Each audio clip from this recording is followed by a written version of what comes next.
Alright, so this is day 2 of the 30-day challenge that I set up for myself of letting myself feel fear, letting myself feel seen, be seen, transcending the fear of fear. And I think I wanted to talk a little bit of like, why the hell do I want to poke myself into a situation, putting myself up into a situation that I know is going to trigger me, I know is going to bring up a lot of fear, a lot of emotions, a lot of embarrassment and all of that stuff. And for that, I'm also going to try to make a video that is a little shorter. But I wanted to talk a little bit about a process that I've been encountering and going through lately that has been, oh my god, so good. And it's called letting go. It's a practice that I get from David Hawkins, which is a psychiatrist that enlightened psychiatrist and spiritual teacher that really influenced my own path.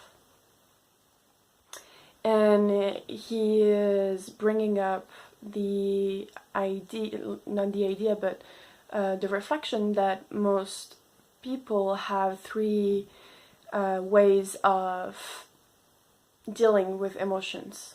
The first one being suppression, where when something difficult happens, what we tend to do is to hold our breath and just like, there's lots of thoughts that come up about like the situation being too much, or the emotions being too much, too overwhelming, too difficult to handle. There's a fear of annihilation sometimes that come up as well. And what we do then is to create kind of walls and not allowing ourselves to feel the emotion, but like bury it down and like putting it somewhere into our psyche that is like far, far away. And that's one of like the most common ways that we are common relationship that we have with our emotions. But that doesn't let the energy of the emotion to ever be released or ever be processed or ever be healed.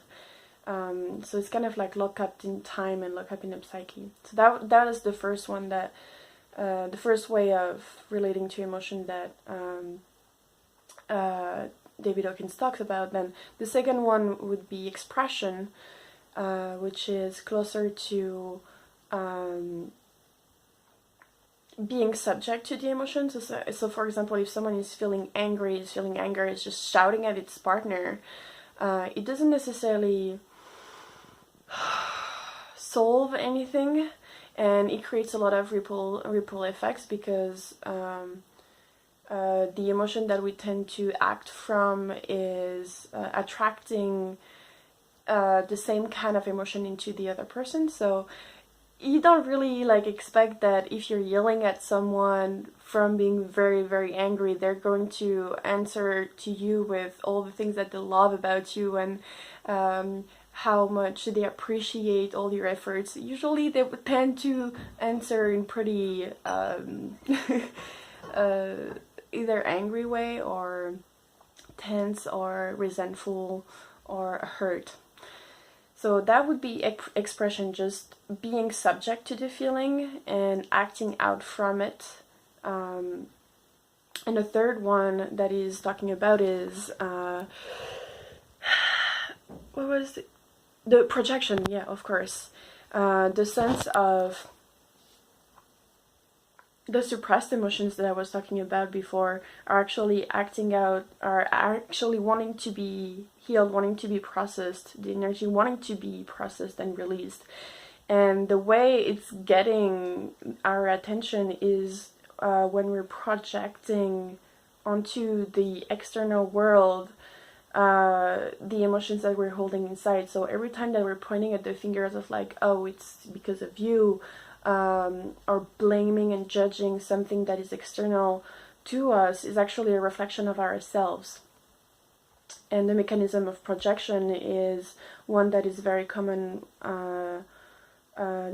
to experience when we are holding some suppressed emotions. And he introduced like a different way of holding emotions that is, he's calling that letting go. I can also like talk about it as allowing, or befriending, or welcoming. It's actually quite counterintuitive at first, but instead of running away from our emotions, running away from our fears, distracting ourselves because we don't want to feel, the process is like completely the opposite. It's actually just sitting down and letting ourselves feel the feelings that are there, and not judging them, not trying to change them, not trying to fix them, just really observing the sensations without getting caught up into the thoughts and the stories about the sensations. It's a practice that helps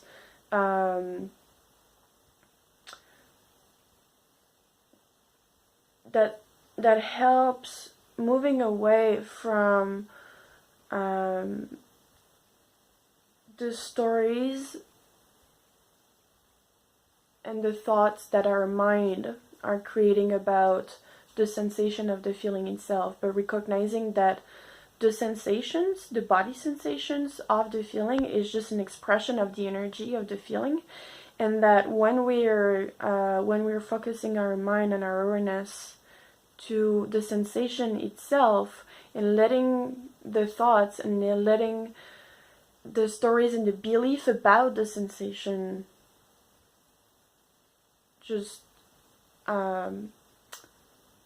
letting them pass without clinging onto them or without attaching to them, but just coming back, bringing the awareness back to the sensation, the body sensation. There is this realization that I've been having over and over and over again, is that I'm not my thoughts, I'm not my feelings, and actually what I'm afraid of, which is basically just body sensation, I can't handle. I can just witness them and be with, and yeah, there is just a lot of freedom that comes to realize that it's all just sensations. It's just all like, it's energy. It's sometimes pretty intense energy, but it's just all sensations.